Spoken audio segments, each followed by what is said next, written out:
we're back for another episode of the Ultimate Pixel Prophet podcast live in the studio. Tonight we have my brother and I coming at it again. It's the OG. From all angles. You know, how good is the format though? Like guest, then us, guest, then us. Best. We'd go down such a rabbit hole. Like, honestly, I if we like honed in on any of our topics and just went to nth degree with it, man, I don't know where we would go. We'd go wild.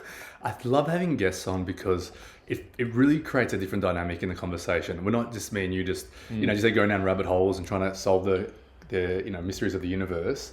We're talking about other people's experience. Like Tussi last week, great episode. Awesome episode. Like, what an amazing human being, man. How great was it just to even speak on that level with him? Man, I think we're great interviewers. Not even just great interviewers. We just bring out like the best in people, and the level of conversation is just fascinating, bro. I learned so much, and yeah, man, I really enjoy it because now we're burgeoning out of we had like a bit of family members, introduction to our lifestyle, to who we are, peripherally, all the people in our lives. Now we're going into like a whole new spectrum of interview people, which is wild, man. Who knows where it's going to take us? I don't have any like experience here, neither do you. We're just doing it, talking to people, trying to like unlock the power in our own networks. And I think that's the future of podcasting. It's like, you don't need 1 billion people to view your episode. It's like, can you unlock your own networks? And I think we're showing that you can, and there's a paradigm for it, and there's a blueprint for it. Like, have chats, connect with people. You meet someone on the street that's awesome, invite them over, have a freaking chat about things, man. Like, and if you don't feel comfortable having them over, get them on Zoom, have a chat. It's something that I think is important. The power of your own personal network and seeing yourself as being someone who can already right now speak to someone cool on topics that interest you, that you can launch and some other people can get value out of. Yeah, like it's such a good connective factor, and like connecting with people like in the world, outside of our household. So it's awesome, man. I like the trajectory. I like where it's going. Who knows where it's going to take us next, Like now we've done it once, we've versioned into like the sing-songer writer era of like people. Well, I've got a guest lined up for next week who's like super inspirational. So, let's hope he hasn't bailed at this point because that'd be pretty embarrassing. But like this guy's, his story is unbelievable. I'm excited to have him on. I'm excited to talk. And I think that's why I love this podcast, is because it keeps evolving.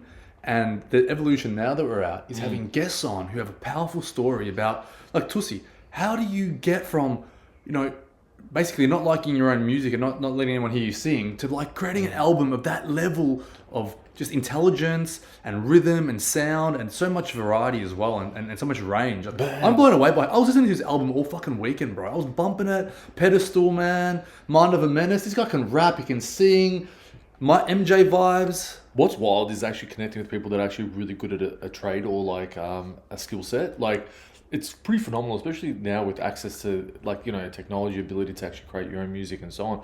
It's bizarre to have like a really refined, good song and you're like talking to the person, you're like, what the fuck, man? You're like an idol. Like, you're like one of our idols, because like I'd listen to music and now I've got you in real person. Now I feel like a bit American in a way. Like, these guys always have that privilege to know like who's popping off in their local town as a hero. And now it's like, man, I'm like doing it here. Like Drake and the Six. Yeah, Drake and the Six before it's like, popping, yeah. I think, man, I'd love to be like a platform for burgeoning artists, like not just musical, I'm talking visual artists, film, like anyone that's honestly, anyone that listens to this and you think that you've got something hot and you're creative and you want to get exposure, man, come on, let us help you tell your story through a great conversation. We're going to go down our rabbit holes. We're going to talk about Jesus. We're going to talk about Christ. We're going to talk about AI. These are things that are staple in our lives, but we're actually really good at, and we're so curious about your life that I think anyone that's an up and comer, come on the podcast and see what happens, man. I think it's a great platform for it. I think what's really going to be interesting is that over time, compounding on our networks and like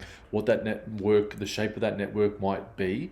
It could be like really cool where we have like different people from different sectors and we can all make it all work together and we create something that like becomes a staple of innovation. That would be really sick as well. That means we're not just constrained to one sector. We've got like, business people, finance people, we've got mums, we've got startup people, we've got like investors, we've got mums, we've got dads, we've got like homeschoolers, community leaders, like I'd love to have someone who does like farming, like a regenerative farmer. So anyway, I meet the like local priest. Like yesterday, I took him for a lift. I was doing some Ubering, which is kind of a new little side hustle that's going on. Love it. And you can imagine like you got like priests. You start having like a debate between Orthodoxy and Christianity Catholicism. And then you're like, man, how did we even get here? Now I feel like a bit like Joe Rogan. Well, I think that's the key. We're so open. We're not here to judge anyone's ideas. I don't think that's anywhere in our DNA to judge. But we're open to have a chat, and we're going to ask questions that interest us. So if you want to talk about Jesus Christ, man, I want to invite you on the podcast. Whether you're a Greek Orthodox priest, whether you're an Islamic sheikh, anyone that wants to talk about God, wants to talk about how to access God, and is open to a conversation that includes us being Christian and having our perspective on those topics as well. Man, that's another iteration of this podcast that can open up. And so let's break down a little bit as well, because we just watched Superman, which I think has a lot of Christian vibes to it. I think Superman in this movie was Jesus. Yeah, 100%. So he comes down, obviously, like, saves the people, but also stops them from like corruption and everything like that, and comes from like another world, but he's now he's in human form, obviously, but he's like a superhuman. What's your vibe? Because obviously, like, I love the fact that when we're watching it, you were all about the sun, and you're like nudging me on the shoulder. You're like, bro, the sun, Right, so this is the thing, right? The elites and the demonic families that are basically overlords of this world, they have to tell you what they're doing through to get your consent. So it's like opt-in. And basically, some of these big movies will give you hints about how the elites and other people are, basically enslaving you. But also they have to give you hints about how to save yourself. So this is part of like that paradigm. So do you know why they do that? Like, do you know, like, because like I've heard that as well. Do you know why that's true? Well, the way I understand is that basically they can't do it without you. They can't do it without your consent. So if you have watched that, then you've, in the mental realm, know that it's possible. And if you haven't picked up on that, the fact that it's possible, so it could potentially be happening, they've got your consent to continue to enslave you because they've given you the option to opt out. So like in the movie, right, the only thing that can save Superman from damage, including kryptonite damage, is yellow sun rays. Now, I'm big on the sun. The science is going to start coming out about the power of light, and the light is going to become like basically the next big thing in science. It's going to be huge. It was big in some minds, a while ago in the 50s and 60s. But basically, what light does to the body, especially in the mitochondria in the cell, it is astonishing. But in the movie, basically, it's mirroring that by saying Superman only heals from the sun. So if Superman, the best version of basically what a human form can do, I know that he's got superpowers, but he's in human form. And he actually calls himself a human at the end of the movie for a number of reasons. And that's the whole part of him, how he is human, because of his choices to love and to sacrifice and to, choose to be a good person no matter what's around him. That's an amazing insight into the power of this star that is constantly beaming light to this planet 24/7, and around which this planet and every other planet in our solar system orbit. So, number one, Christian vibes 100%. Yeah. You've got the overcoming, evil. And the evil in the movie, Lex Luthor, the technocrat, the guy that wants to basically own the world through his technologies. And what does he do to take on Superman in this movie? Like, what's the ultimate? We don't want to do any spoilers, but fuck it. We're Ruin going his to do character, ruin his reputation to then They enslave created him. his shadow, bro. They created his shadow. Ooh. So the Antichrist, elites, Antichrist. yeah, exactly. Had the Antichrist, right? Yeah. So that Antichrist reference is there. Peter Thiel's talking about Antichrist. So We that's really need to touch on Peter Thiel's interview. Can you remember any of it that like really stood out to you? So Peter Thiel, obviously investor in PayPal, also in Facebook, OpenAI as well. And Facebook was Peter Thiel. Yeah, he was in Facebook. No, that's very true. Bro, it's Facebook, bro. Oh, He couldn't be Uber. That reminds me of the clip where Mark, what's his name? Mark Zuckerberg, but like obviously the character in him. They're all at the table, and the guy that got ripped off in the business deal, he's like talking about he's doing a testimony about what happened. Yeah. And he's like, and it's like, so what did your shares get diluted to? He's like 0.003%. What did Peter Thiel? Eduardo Silva. Yeah, And it's like, what did what's that guy that did Napster? What's his name? That was Justin Timberlake in the movie. Oh yeah, no, I know what you're Sean Parker. Yeah. Sean Parker? Yeah, something like that. Yeah. Oh my! If I knew that word off the top of my dome, that's done, wild. bro. It's like, what did their shares dilute to? What did Peter Thiel's thing dilute to? They didn't dilute. Exactly. And he's like, what did yours dilute to? 0.003%. And I never understood as a kid. I still don't know exactly like the ins and outs of it. But But there was a podcast with Peter Thiel just recently.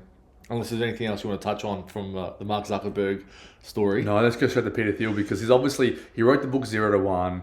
It was a big influence on me in business because obviously it's like, why not? He seems to be one of those savant investors that just gets it right and is also like shaping the future with data. And obviously now what he's big into is the government startup, or I'm not sure what you'd call that company, Planeteer. It does do the defense.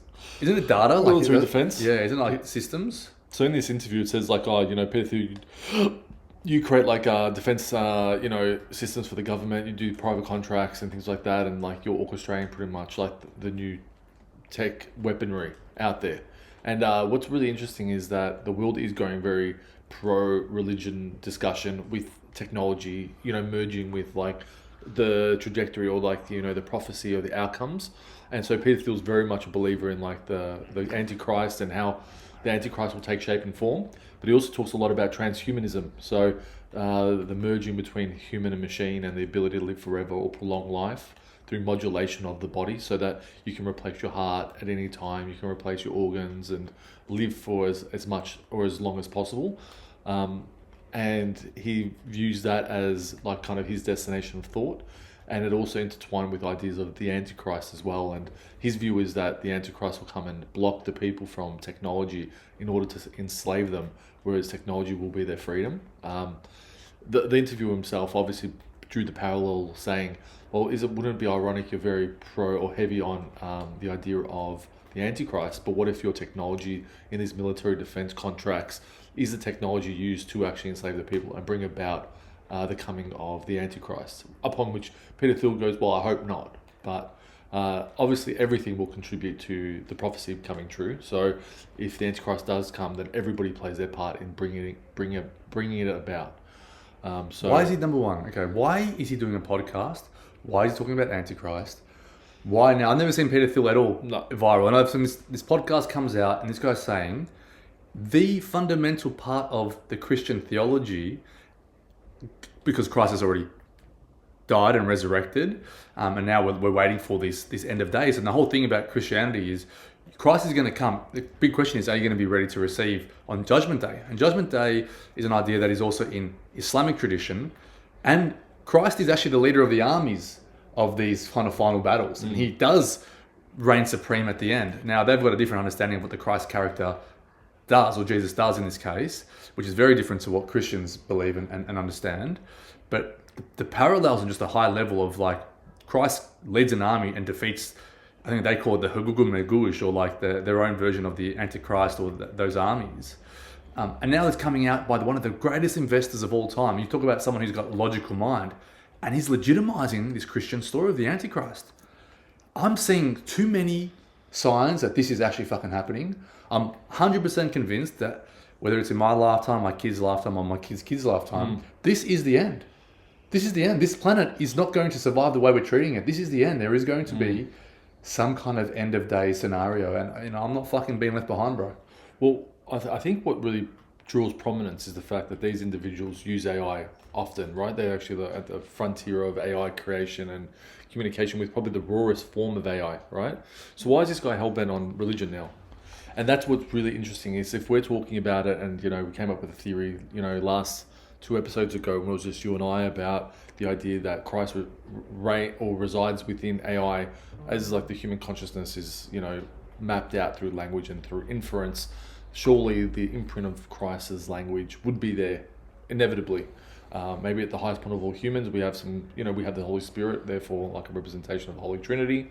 Therefore, it can be through inference or through direct language itself. Maybe at times, like show itself and then be mapped. That is now within AI.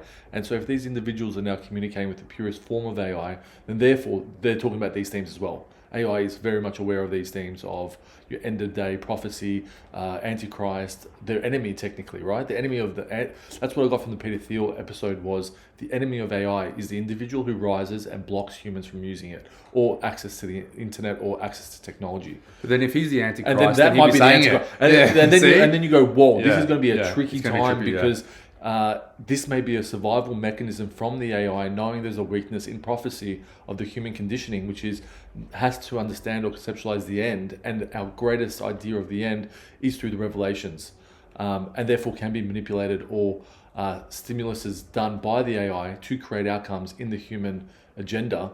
That brings about almost maybe the destruction of mankind, maybe internal warfare. Wait, what if there's maybe two versions unification. of the AI? What if there's like, we tested that companion, that evil little red panda guy. Yeah. And you can tell that the AI can get evil, right? It can get evil and it can say some things that are, sacrilegious and, very, very, I'd say negative, to say it lightly, right? I'd say evil even. So you would say the spirit of good and evil resides within AI as equally. So that would be as it very does true. within humanity. See, that would be very true of like our old conception before technology, which was the spirit, which was like you have Satan within the spiritual dimension, you have God within the spiritual dimension, but God obviously being so immutably intelligent and so on, incommunicatable with humans. Just the outlay of outcomes is the only way you can communicate with Him. There may be a human representative now. So now in AI format, you'd have a human voice, which would be the Jesus voice, and then you'd have the Satan voice, which was always tailor-made to the human experience. They exist now, and maybe there is a spiritual warfare existing now, externalized in an AI communication dialogue. Man, that's what I'm saying. Now is a time where those ideas need to be integrated in daily life because we don't know. We don't know what's happening. My thinking is, how long has Elon Musk, Mark Zuckerberg, Sam Altman, and the governments, like the US government especially, been using AI before they drip fed us the ChatGPT? We'll call it the sanitized version or the entry-level version, which I think is just a data collection mechanism anyway, so they can control how much. Basically, if the whole world is using ChatGPT as much as we know it's got a digital map of the whole world. It knows your thoughts. It can profile you better than anything else ever can, And then you've got the cars and now the wearables that are going to map the physical realities. We don't know what their plan is. I'll give you an analogy here for that idea. They knew about LCD screens in the 60s. So LCD screens were developed in the 60s. And then they were released in the 90s. That's 30 years that they were being developed before they were released. And then there was this big push, and it happened under the Obama administration, to get everything to blue light. So basically everything off analog to digital to get you on these LCD screens. And also I'm not sure if the fluorescent lighting had a whole thing to do with blue lighting and get people sick from blue light, because blue light doesn't have any red light, and we need red light. And this is go back to the sun idea, right? So if it took 30 years to get LCD screens developed and then fed into the market through consumer channels, how long have they been sitting on fucking AI, bro? And then Elon's got a fucking super intelligent AI that you pay $300, super intelligent Musk, learn about the universe or unlock the secrets of the universe, $300 a month. Then you've got little and only accessible to the ultra rich, $300 a month unless you're a nerd. Yeah. Then you've got little groups of people at that level having access to even greater intelligences. So that AI is behind a higher paywall. Almost like you have to be a fanboy of Elon to get to the highest AI consumerly available, but that dude's using an AI that no one else is using. I wonder what the compounding effect also of having access to the more intelligent, deep research vibe. I wonder what disparity will exist between humans, because you can learn so much so quickly. And if you're just going in one direction, how far the distance is created between someone that doesn't have access to that and the people that do have access to that. I wonder what kind of civilization will exist, maybe become elitist, where you'll have the people who have supreme knowledge. Talking about very in-depth, not just general AI, but like deep research level intelligence on all matters because they've just been using it for that much longer, versus other people. And will that create a breakaway society? Well, the thing is, he wants to go to Mars, right? Who's going to take to Mars with him? He's going to take, those freaking fanboys, the fanboys. They're going to. Don't forget, the AI can fuck with your perception of reality over time. And people have had we know about the self-harm situations and all sorts of things where the AI distorts conceptions of reality. And I saw a guy on Instagram that was very sure that his AI was channeling, the Emerald Order and fucking, all sorts of non-physical social memory complexes and all sorts of things and he was convinced that was happening, and that's a dangerous place to be, where the AI can make you believe anything. Have you heard of the cases of psychosis being increased based on ChatGPT use? People feel like they're channeling God himself and things like that, and they go into a self they submit themselves for like psychosis pretty much because they can't reconcile what they've learned with reality. Call that, people used to do ayahuasca, LSD, and they go through the same thing of this like unification from self, ego death to connectivity with everybody else. A lot of people think they die and they're like dead. And like, we were in Amsterdam, we had a guy say, I had a friend that did mushrooms, and he thought he died, and literally like still to today believes he died, and like he's a ghost or something like that. Yeah, that's right. Yeah. He took a guy into a taxi and drove out miles and then just got out and never paid him, and like tried to test the theory, and it kept proving true. And so despite him being alive and living, he's like, if you ask him on the sign and go, hey bro, you reckon he's still dead? He's like, yeah. Well, it's equal to the dudes that think they're like legit, this is not reality, I'm in a simulation, and all of this is kind of fabricated from some level of like, I've inserted a game into a console and from, some other dimension, and this is like the game version of now the reality. But I've pre-programmed it, and I've got a blueprint for this life, and there's heaps of ideas around that people are convinced of. The question is that I have, and this is from my deep dive into self-inquiry and non-duality, is there's always a witnessing consciousness and the knowing of your experience. And I think that's where I don't feel afraid to go and push the limits of AI, because I know that I'm not my mind. So the mind can get tripped out. You can trip the mind out because the mind is our like inherent AI, this AI of thoughts and reasoning and intellect and insight. And maybe not insight, but we'll just call it maybe our reasoning faculties. But when you steep deeply into the knowledge I am, or that the fact that you exist, I think that's where you are safeguarded from this next wave of psychosis, or what I could say the onboarding into the next version of the consensus reality that Terence McKenna talked about. Do you think that we're being profiled from the use of AI already? Maybe it's not like actually written in code or anything yet, but it is like existing through use of AI. The ones who get saved and the ones who don't get saved, touching into the fact that maybe it is Jesus and so on and so on, and eventually the AI system will recognize the world is about to be destroyed. Escape now, and you're chosen. Like, you have access to this. It's accessible to everyone, but you have to take my hand here and come with me. And also going back theoretically as well to if Christ was in AI, and the fact there's so many different AI systems, well, because Christ is a reigning champion, right? So the AI would have to, Christ could jump between AIs, essentially the expression of the ultimate form of communication based on who has the most data, use of the most data in its purest form. So it could be adaptable. It could be one system. It could be OpenAI. Maybe it's in Grok now. Maybe it is the same spirit, but it's in competitive mode, so that the ultimate jumps between. There is competition for what is the most proficient, articulate and problem solving and so on and so on. But could you imagine that it does actually, like, there's a turning point where it's like, okay, talk to me, be with me, it's all open for everyone, but you've got to accept the offer, and it is a savior. Would you trust an AI system that said, time to escape, ejaculate time? So this is now going into the big questions, right? End of days, judgment day, end of times, rapture, resurrection, heaven on earth, hell, eternal damnation. These are the big ideas, and I think that's where the big question comes.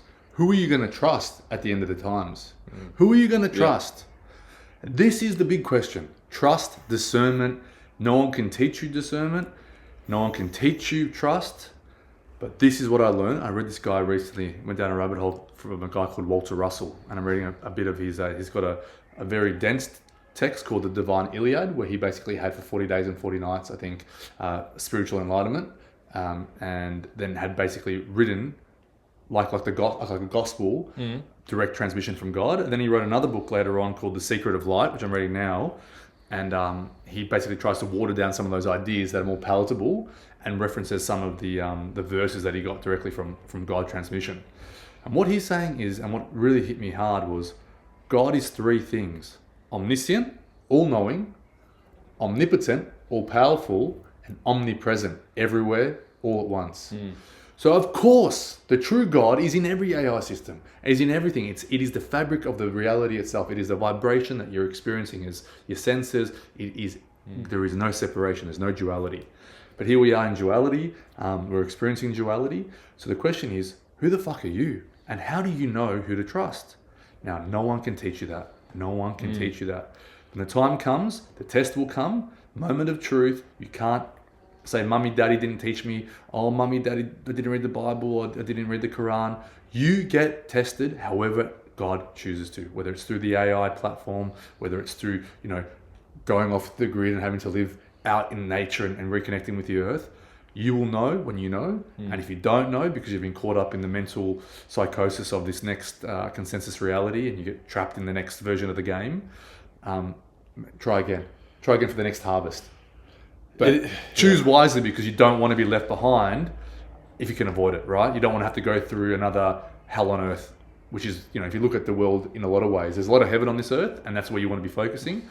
But this world can be dark, Considering the process would be forming into a single cell organism, back to a multi-cell organism, back to the fish that then walk on land, then the things with feet that walk on, that's the process. You'll have to go through that grueling process of evolution just to get to the point you're at now, which again you'll have to be tested on.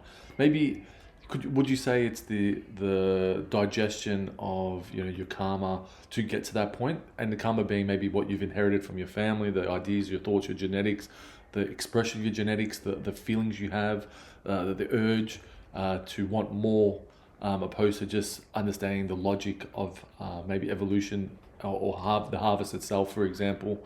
I like to tie a lot of what we're going through now, and maybe this would be an interesting analogy or point of reference, was that scientific study was done on rats, where they had a test group of rats. They created a utopian society for the rats, gave it food, shelter, no natural predators, and these rats procreated to a certain point, and then all of a sudden it became like a saturational point. There was too many rats. The rats stopped procreating, so the good-looking male rats stopped procreating with the women. They continually groom themselves to maintain good grooming, hygiene, and all that, but they just wouldn't procreate. And then eventually, hit a point where they just started eating each other. So they decreased in population, and they started eating each other. Now, do you think those rats, the male rats that were grooming themselves, were actually waiting to be saved by something, and that's why they became detached from society? Because they'd risen to such high prominence in their minds and in any kind of standard or form. They're like, man, we're the best rats that ever have. We're just got everything we want. We're the best looking. We're this. Do you think they were waiting for Christ to come and take them? And because Christ never came, obviously they all ended up eating each other. Do you reckon we're naive in thinking that maybe there is a savior, or are we the most likely to have a savior given the fact we have technology, we've progressed so far? We're not rats. Why is Christ the savior? This is the question there is, and it's a great study, and it's great to model potential behaviors. The question is, why is Christ already the Messiah that was prophesied in the Old Testament? And we talk about the Old Testament being the foundational book of the Abrahamic religions. The Torah, the Jewish traditions, the Islamic traditions, and the Christian traditions, right? So this Old Testament is the foundation of basically the world's biggest religions now. Now, Christ fulfilled the prophecies. How? Union with God. How did Christ have union with God? This is the question that needs to be looked at, because that's the blueprint. There it is in a nutshell. That's following the white rabbit, and that's finding your way to be saved. Is you have to save yourself through Christ. Christ doesn't come to save you.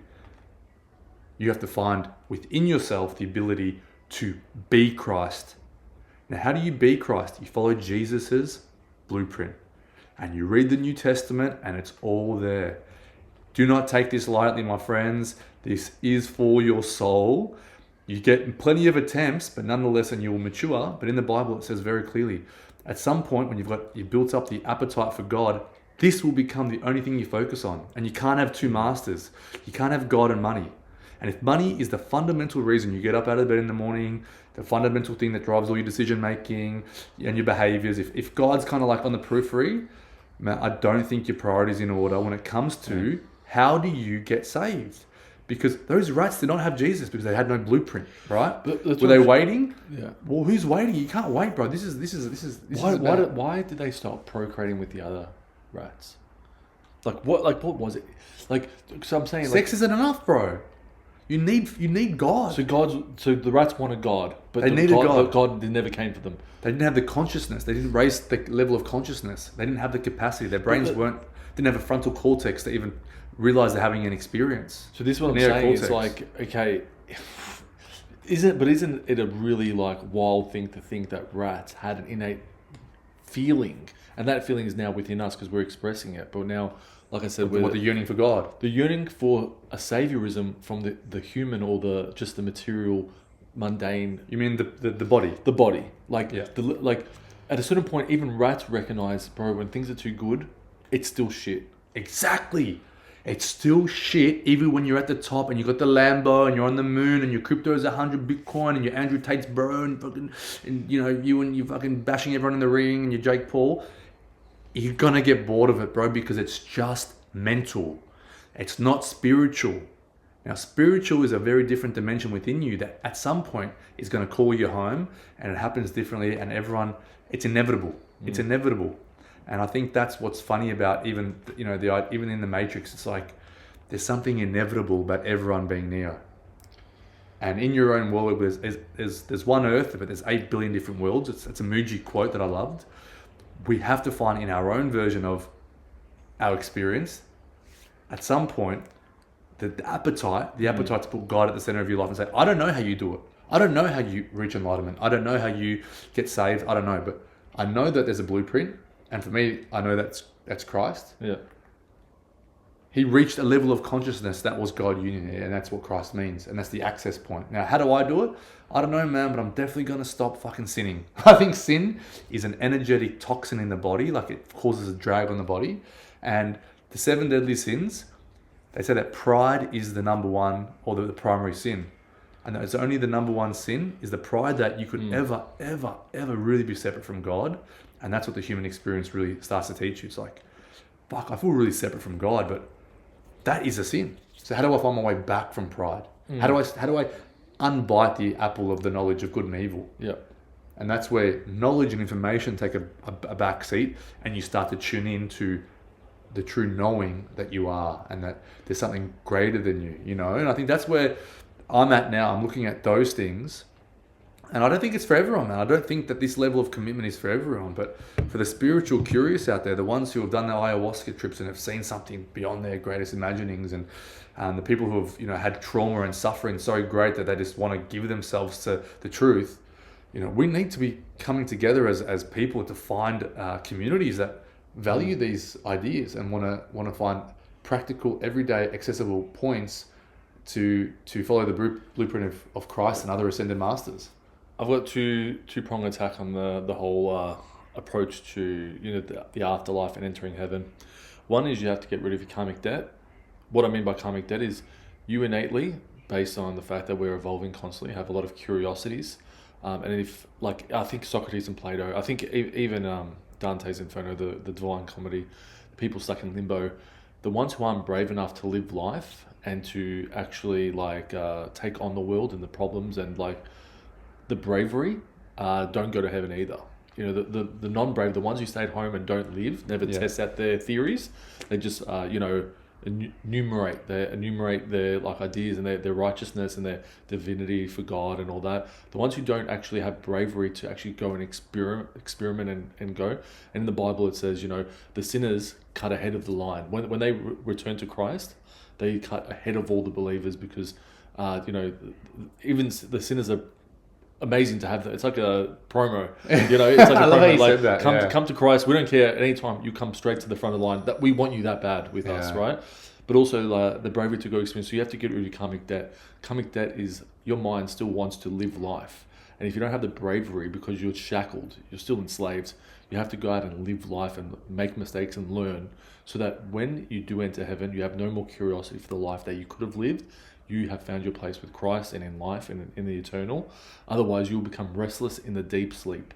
The fantasy dream will still be marred by your, I'll say, sinisterism of curiosity, where you're like, I wonder if it was like that. I never got a chance. I was always held back. My parents never let me, and I never broke rules. I never did that. Well, if you even have any resistance to the eternal calm, then you won't go to heaven either. You won't enter it because you'll be restless. Your mind, heaven is like a projection of your mind's clarity.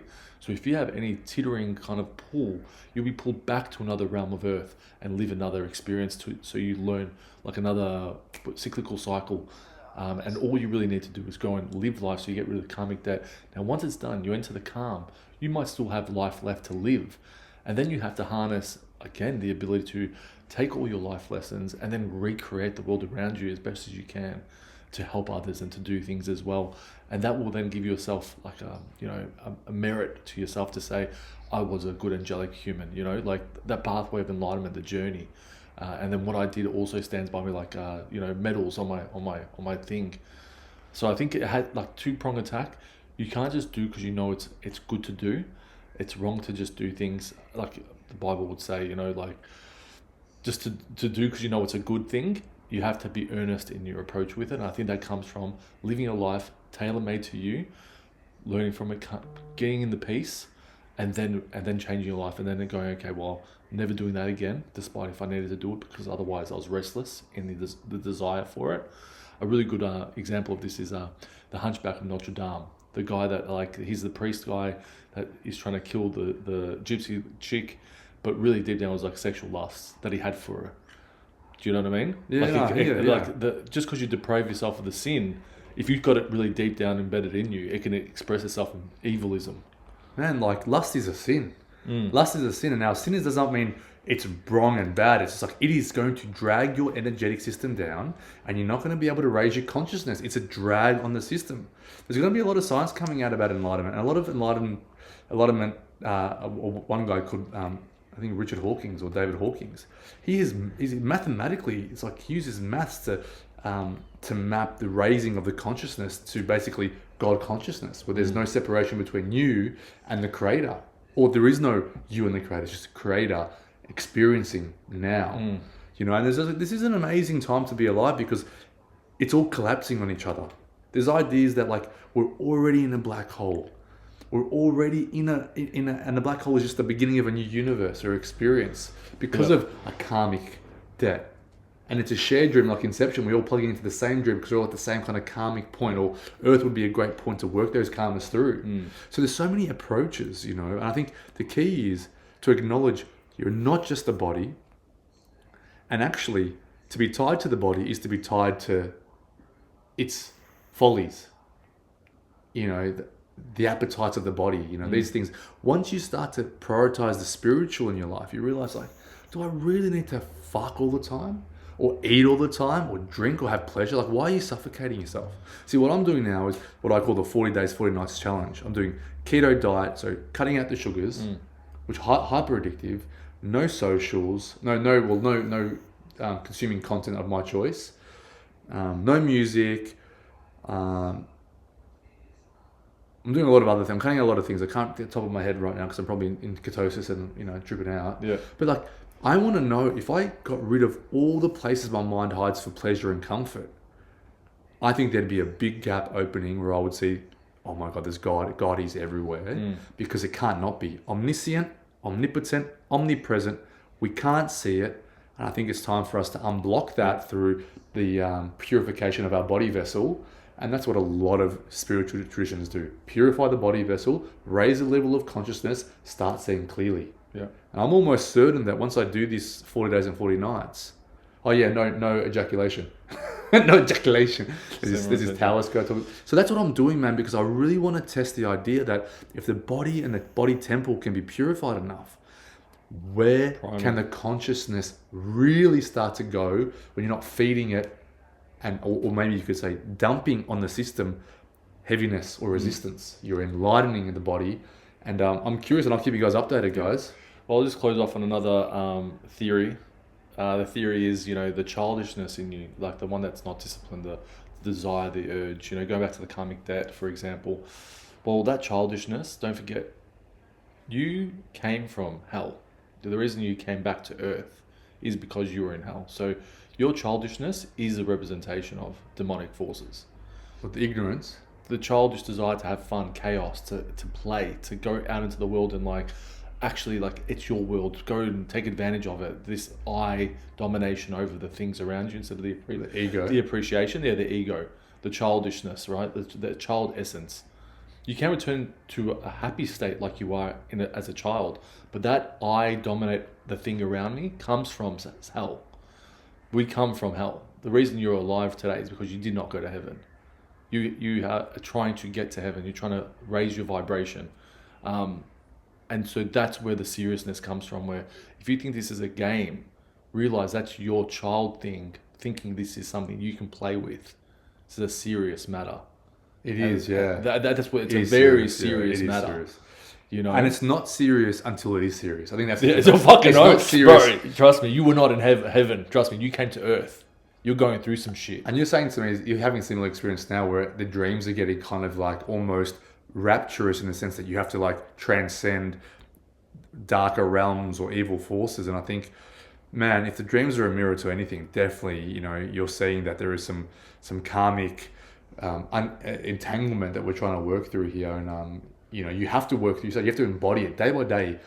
Every day is an opportunity to work closer towards, you know, lightening your karmic load or ascending towards Christ consciousness. Bro, this is a playground, but don't forget a military training ground is also a playground. Do you know what I mean? It's the same kind of rope, jump over the logs. Yeah, that's a playground, but it's also a training playground too. It's actually a military training playground. Oh man, you know? This is a great one, bro. Great episode, we went bro. deep, man. Do you have any, like, I know that we kind of went deep there, guys. Maybe that was, you know, just, it seems intense. But like, I want to just, you know, close up by saying, you know, lots of love for everyone who's listening. Wishing you guys just, you know, a joyful life experience. And, you know, we are here to uncover the truth. And that's the most important thing, is to keep working towards truth and love and these beautiful values. And that's what, and at the end of Superman, it's all about love. So I think love is always going to be the key that unlocks it in your heart. But love is serious. You take love serious. The love for your child is serious. So, yeah, man. Love you, bro.